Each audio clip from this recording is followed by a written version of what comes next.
ದರ್ಶನ್ ಅವರು ಮತ್ತು ವಿಜಯಲಕ್ಷ್ಮಿ ಅವ್ರಿಗೆ ಇದ್ದ ದೈವ ಭಕ್ತಿ ಮತ್ತು ಆಧ್ಯಾತ್ಮದ ಬಗ್ಗೆ ಹೇಳೋದಾದರೆ ನೀವು ತುಂಬ ಹತ್ತಿರದಿಂದ ನೋಡಿದ್ದೀರಾ ಇಬ್ಬರೂ ಸಹ. ಅಂದರೆ ಈ ಒಂದು ಅಂದರೆ ಈ ಸಾಡೆ ಸಾತಿ ಇರ್ಬೋದು, ಗಂಡಾಂತರ ಇರ್ಬೋದು, ಅದನ್ನೆಲ್ಲ ಯಾವ ರೀತಿ ಫಾಲೋ ಮಾಡ್ತಾಯಿದ್ರು, ಅದನ್ನೆಲ್ಲ ಫಾಲೋ ಮಾಡ್ತಾಯಿದ್ರೆ ಯಾರಾದರೂ ಹೇಳಿದ್ದನ್ನು ಹೇಗೆ ಅಂತ? ಇಲ್ಲ, ಖಂಡಿತ ಮಾಡ್ತಾರೆ. ದೈವ ಭಕ್ತರಾಗಿರೋದಕ್ಕೆ ಅಲ್ವಾ ಅವರಿಗೆ ಯಾವುದೋ ಒಂದು ಏನೋ ಒಂದು ಘಟನೆ ನಡೀತಾ ಇದೆ, ಒಂದು ಕರ್ಮಾನುಸಾರ ನಡೀತಾ ಇದೆ, ಹಣೆ ಬರದಲ್ಲಿ ಏನಿದೆಯೋ ಅದು ಅನುಭವಿಸ್ಲೇಬೇಕು ಯಾರೇ ಆದ್ರೂ.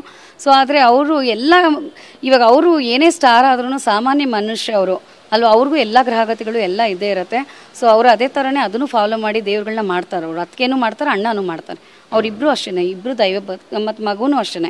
ವಿನೀಶು ಕೂಡ ಅವರ ಅಮ್ಮ ಅಪ್ಪ ಏನು ಮಾಡ್ತಾರೋ ಅದನ್ನು ಫಾಲೋ ಮಾಡ್ತಾರೆ. ಏನು ಅನಿಸುತ್ತೆ ನಿಮಗೆ ವಿಜಯಲಕ್ಷ್ಮಿ ಅವರು ಈಗ ಅವರು ಓಡಾಡ್ತಿರೋದು ಅದನ್ನೆಲ್ಲ ನೋಡಿದಾಗ? ನೀವು ಹತ್ರದಿಂದ ಬಲ್ಲವರು ಅವ್ರನ್ನ, ಜೊತೆಗೆ ನೀವು ಪವಿತ್ರ ಬಗ್ಗೆನೂ ಒಂದು ನಾನು ನಿರ್ದೇಶಕರು ಒಂದು ಸ್ಟೇಟ್ಮೆಂಟ್ ಮಾಡಿರ್ತಾರೆ, ಅಂದರೆ ಏನು ಅಷ್ಟೊಂದು ಮುಂದಾಲೋಚನೆ ಇಲ್ಲ ಅಂತ ಅಂತ ಹೇಳ್ಬಿಟ್ಟು ಅದನ್ನು ನೀವು ಕೋಟ್ ಮಾಡಿರ್ತೀರಾ, ನೀವು ಫೇಸ್ಬುಕ್ಕಲ್ಲಿ ಶೇರ್ ಮಾಡಿದ್ದೀರಾ ಅದನ್ನು.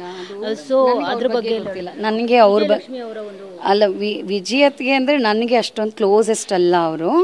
ಅವ್ರೇನಂತ ಕ್ಲೋಸೆಸ್ಟ್ ಅಂತ ಇಲ್ಲ. ಅವ್ರ ಅತ್ತಿಗೆ ಅಂದರೆ ಅತ್ತಿಗೆ ಸ್ಥಾನದಲ್ಲೇ ಇರ್ತಾರೆ ಅಲ್ವಾ. ಈಗ ಒಂದು ಮನೇಲೇ ಆಗಲಿ, ಒಂದು ಸ್ವಂತ ಮಕ್ಕಳೇ ಆಗಲಿ, ಬೇರೆ ಯಾವುದೋ ಮನೇಲಿ ಅವರು ಬದುಕೋವಾಗ ಅವ್ರ ಮನೆದೆಲ್ಲ ನಮ್ಗೆ ಗೊತ್ತಿರಲ್ಲ. ಇವ್ರು ಒಂದು ಅತ್ತಿಗೆ ಸ್ಥಾನ ಕೊಟ್ಟಿದ್ದೀವಿ. ಆದರೆ ಅವ್ರು ಓಡಾಡ್ತಿರೋದು ಅದೆಲ್ಲನೂ ನಾವು ಸುತ್ತಮುತ್ತಲು ಅವ್ರ ಫ್ರೆಂಡ್ ಸರ್ಕಲಲ್ಲಿ ಇರ್ತಾರಲ್ಲ, ಸೊ ಅವ್ರ ಮೂಲಕನೂ ತಿಳ್ಕೊತೀನಿ. ಕೆಲವೊಂದು ಸರಿ ಅತ್ತಿಗೆ ಹತ್ರನೂ ಕೇಳಿ ತಿಳ್ಕೊಂಡಿದ್ದೀನಿ. ತುಂಬ ಓಡಾಡ್ತಿದ್ದಾರೆ, ಪ್ರಯತ್ನ ಪಡ್ತಿದ್ದಾರೆ. ಯಾಕೆ ಅಂದರೆ ಇವಾಗ ನೋಡಿ, ನಾನು ಅದೇ ಹೇಳಿದ್ದು, ಈಗ ಒಂದು ಜೀವ ಹೋಗಿದೆ, ಆದರೆ ಒಂದು ಜೀವ ತಪ್ಪು ಮಾಡಿದೆ ಅಂದ್ಬಿಟ್ಟು ಅದಕ್ಕೆ ಒಂದು ಗಲ್ ಶಿಕ್ಷೆ ಥರ ಹಾಕೋಕ್ಕಾಗಲ್ಲ. ಆದರೆ ಅವರಿಗೆ ಒಂದು ಎಲ್ಲರೂ ಶಿಕ್ಷೆ ಕೊಡ್ಬೋದು. ಶಿಕ್ಷೆ ಕೊಟ್ಟು ಆ ವ್ಯಕ್ತಿ ಅವ್ರನ್ನ ಬದಲಾಯಿಸಬೇಕು. ಯಾವುದೇ ಮನುಷ್ಯ ಆದ್ರೂ ಅವ್ರನ್ನ ಬದಲಾಯಿಸಿ ನಾವು ಕರ್ಕೊಂಬರ್ಬೇಕು. ಸೊ ಈ ಥರ ಅವರು ಒಂದು ಪ್ರಯತ್ನದಲ್ಲಿ ಓಡಾಡ್ತಿದ್ದಾರೆ. ಅವ್ರಿಗೆ ಸಕ್ಸಸ್ ಆಗಬೇಕು. ಯಾಕಂದರೆ ಗಂಡ ಅಲ್ವಾ ಅವ್ರು ಏನೇ ಆದ್ರೂ, ಗಂಡ ಮತ್ತು ಮಗನಿಗೋಸ್ಕರ ತಂದೆ ಬೇಕು ಅನ್ನೋ ಒಂದು ಕಾರಣಕ್ಕೆ ಅವ್ರು ಓಡಾಡ್ತಿದ್ದಾರೆ. ಆಮೇಲೆ ಫೇಸ್ಬುಕ್ಕಲ್ಲೂ ಅದೇ ನೋಡ್ತಿದೆ, ಇವ್ರಿಗೆ ದರ್ಶನ್ ಅವ್ರಿಗೆ ಮಾತ್ರ ಮಗ ಇರೋದಾ, ಅವ್ರ ಮಗ ಅಲ್ವಾ ರೇಣುಕಾ, ಎಲ್ಲರೂ ಮಗನೇ. ಆದರೆ ನನ್ನಣೆ ಬರ ಏನಿದೆ, ನಿಮ್ಮಣೆ ಬರ ಏನಿದೆ ಅನ್ನೋದು ಯಾರಿಗೂ ಡಿಸೈಡ್ ಮಾಡೋಕ್ಕಾಗಲ್ಲ ಅಲ್ವಾ. ಮತ್ತು ಇನ್ನೊಂದು ಮಾತು ಹೇಳಿದ್ರಿ ನೀವು, ಸುತ್ತಮುತ್ತ ಇರೋರನ್ನ ಅನುಸರಿಸೋದೇ ತಪ್ಪಾಯಿತು ಅಂತ ಹೇಳ್ಬಿಟ್ಟು. ಸುತ್ತಮುತ್ತ ಇರೋರನ್ನ ದರ್ಶನ್ ಅವರು ಇವತ್ತು ಅವರು ಫಾಲೋ ಮಾಡದೇ ಇದ್ರೆ, ಅವ್ರು ಹೇಳಿದ್ದನ್ನ ಕೇಳದೆ ಹೋಗಿದ್ರೆ ಈ ಪರಿಸ್ಥಿತಿಗೆ ಬರ್ತಿರ್ಲಿಲ್ಲ. ಯಾರು ಯಾರ ಮಾತು ಕೇಳಲ್ಲ, ಅದಂತೂ ನಿಜ. ಆದರೆ ಆ ಟೈಮಲ್ಲಿ ಆ ಸಂದರ್ಭ ಗಳಿಗೆಗಳು ಇವಾಗ ಒಂದು ಏನು ಮಾಡಿಸ್ಬೇಕು ಅನ್ನೋದು ದೇವ್ರು ನಿರ್ಧಾರ ಮಾಡಿರ್ತಾರೆ. ಅದೆಲ್ಲ ಯಾರೂ ಡಿಸೈಡ್ ಮಾಡೋಕ್ಕಾಗಲ್ಲ ಅಲ್ವಾ. ಜೊತೆಗೆ ನಿಮ್ಮ ಒಂದು ದೇವಸ್ಥಾನದ ಕಡೆಯಿಂದ ಅವ್ರಿಗೆ ಹೇಳಿದ್ರ ಮೇಡಮ್, ಅಂದರೆ ಈ ರೀತಿ ಗಂಡಾಂತರ ಇದೆ, ಹುಷಾರಾಗಿರಿ, ಯಾವುದೇ ರೀತಿ ಅಂದರೆ ತಡೆ ಓಡಿಸೋದಾಗಿರ್ಬೋದು ಅದನ್ನೆಲ್ಲ ಮಾಡಿ ಅಂತ ಹೇಳಿ? ಅದೆಲ್ಲ ಮಾಡ್ತಾರೆ. ಆ್ಯಕ್ಚುಲಿ ಅಣ್ಣ ಅದೆಲ್ಲ ಫಾಲೋ ಮಾಡ್ತಾರೆ. ನನ್ನ ತಮ್ಮನೂ ತುಂಬ ಸರಿ ಹೇಳಿದ್ದಾನೆ. ಅದಕ್ಕೆ ಕೂಡ ಅವರು ಅಷ್ಟೇ ಒಳ್ಳೆ ಜಾತಕದವ್ರ ಹತ್ರನೇ ಅವ್ರು ಹೋಗೋದು. ಅವರು ಕೂಡ ಎಲ್ಲ ನೋಡ್ಸಿದಾರಂತೆ. ಅವ್ರಿಗೆ ಗೊತ್ತಿತ್ತು. ಅದೇ ಗೊತ್ತಿದ್ದು ಅದು ಏನೋ ಅಂತ ಹೇಳ್ತಿರಲ್ಲ, ಕೆಟ್ಟಗಳಿಗೆಲ್ಲ ಅನುಭವಿಸೇ ಆಚೆ ಬರಬೇಕು, ಅವಾಗಲೇ ಎಲ್ಲ ಪರಿಹಾರ ಮಾಡ್ಕೊಂಬರೋದು ಅಂತ ಆ ಥರ ಇದಾಗಿದೆ ಅಷ್ಟೇ. ಮೇಡಮ್ ಅವಾಗಲೂ ಅಷ್ಟೇ ಸಾರಥಿ ಟೈಮಲ್ಲಿ ಅವರು ಅರೆಸ್ಟ್ ಆದಾಗ ಅವಾಗೂ ಸಾಡೆ ಸಾತಿ ಇದೆ ಅಂತ ಹೇಳ್ತಾ ಇದ್ರು, ಈಗಲೂ ಅದು ಇದೆ ಅಂತ ಹೇಳ್ತಿರೋವಂಥದ್ದು. ನೀವು ಯಾವಾಗಲೂ ಹೇಳ್ತಾ ಇದ್ರಿ ಅವರ ಒಂದು ರಾಶಿ ಅದು ಇಲ್ಲ. ನಮಗೆ ಸಾರಥಿ ಟೈಮಲ್ಲೆಲ್ಲ ಅಣ್ಣ ಪರಿಚಯನೇ ಇಲ್ಲ ನಮಗೆ. ಅವ್ರು ಬರ್ತಾ ಇರೋದು ಈಗ 2016 ಸ್ಟಾರ್ಟಿಂದ ಬರ್ತಾ ಇದ್ದಾರೆ. ನಮ್ಗೆ ಅಲ್ಲಿ ಅವಾಗ ಮುಂಚೆಯಿಂದ ನಮ್ಗೆ ಅವ್ರ ಬಗ್ಗೆ ಗೊತ್ತಿಲ್ಲ. ಸದ್ಯಕ್ಕೆ ಅವ್ರಿಗಿರೋ ಒಂದು ಗಂಡಾಂತರದ ಬಗ್ಗೆ ಹೇಳೋದಾದ್ರೆ ಮೇಡಮ್, ನೀವು ಅವಾಗಲೇ ಹೇಳ್ತಾ ಇದ್ರಿ ರಾಶಿ ಬಗ್ಗೆ, ಈ ಒಂದು ರಾಶಿಗೆ ಸದ್ಯಕ್ಕೆ ಟೈಮ್ ಸರಿ ಇಲ್ಲ ಅಂತ.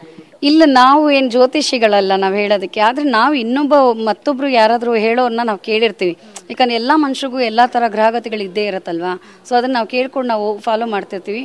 ಸೊ ಅವರು ಅದೇ ಥರ ಕೇಳ್ಕೊಂಡು ಅದನ್ನ ಮಾತಾಡುವಾಗ ಮಾತಿನ ಮಧ್ಯದಲ್ಲಿ ಬಂದೇ ಬರುತ್ತೆ, ಅದಷ್ಟೇ ಆಗುತ್ತೆ, ಇನ್ನೇನಿಲ್ಲ.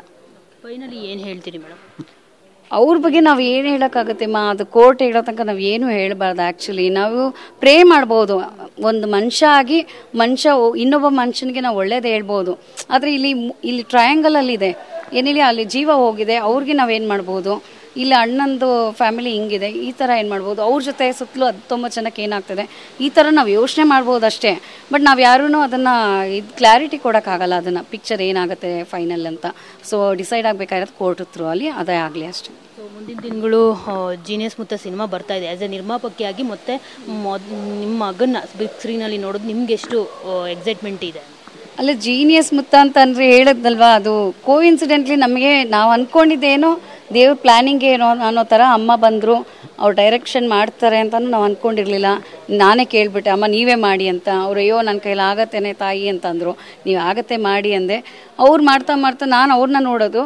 ಅವ್ರನ್ನ ನೋಡಿ ಮೋಟಿವೇಟ್ ಆಗ್ತೀನಿ ನಾನು. ಆ್ಯಕ್ಚುಲಿ ಇವರೇ ಹಿಂಗೆ ಮಾಡ್ತಿದ್ದಾರೆ, ನಾನು ಯಾಕೆ, ನಾನು ಎಷ್ಟೋ ಸರಿ ಅಯ್ಯೋ ಬಿಡಮ್ಮ ಆಗ್ತಾಯಿಲ್ಲ ಯಾಕೋ ಬೇಜಾರು ನನಗೆ, ನಾನು ಒಂದು ಸ್ವಲ್ಪ ಚಂಚಲನೇ ಆ್ಯಕ್ಚುಲಿ.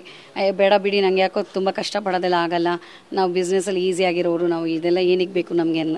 ಬಟ್ ಆದರೆ ಅಮ್ಮನ ನೋಡ್ತಾ ನೋಡ್ತಾ ನಾನು ಮೋಟಿವೇಟ್ ಆಗಿ, ಇಲ್ಲ ಜನಗಳಿಗೋಸ್ಕರ ಇದು ಒಂದು ಸೋಷಿಯಲ್ ಸರ್ವಿಸ್ ಅಲ್ವಾ ಇವಾಗ ನಾವು ಮಾಡ್ತಾ ಇರೋದು, ಸೊ ಏನೋ ಮಾಡೋಣ ಅನ್ನೋದು ಮನಸ್ಸು ಬಂತು ನನಗೆ. ಓಕೆ, ನೋಡಿದ್ರಲ್ಲ, ಇದಿಷ್ಟು ಲತಾ ಜಯಪ್ರಕಾಶ್ ಅವರ ಮಾತು. ಕ್ಯಾಮರಾ ಪರ್ಸನ್ ರಮೇಶ್ ಜೊತೆ ಮಂಗಳ ರಾಜಗೋಪಾಲ್, ಟಿವಿ9 ಬೆಂಗಳೂರು.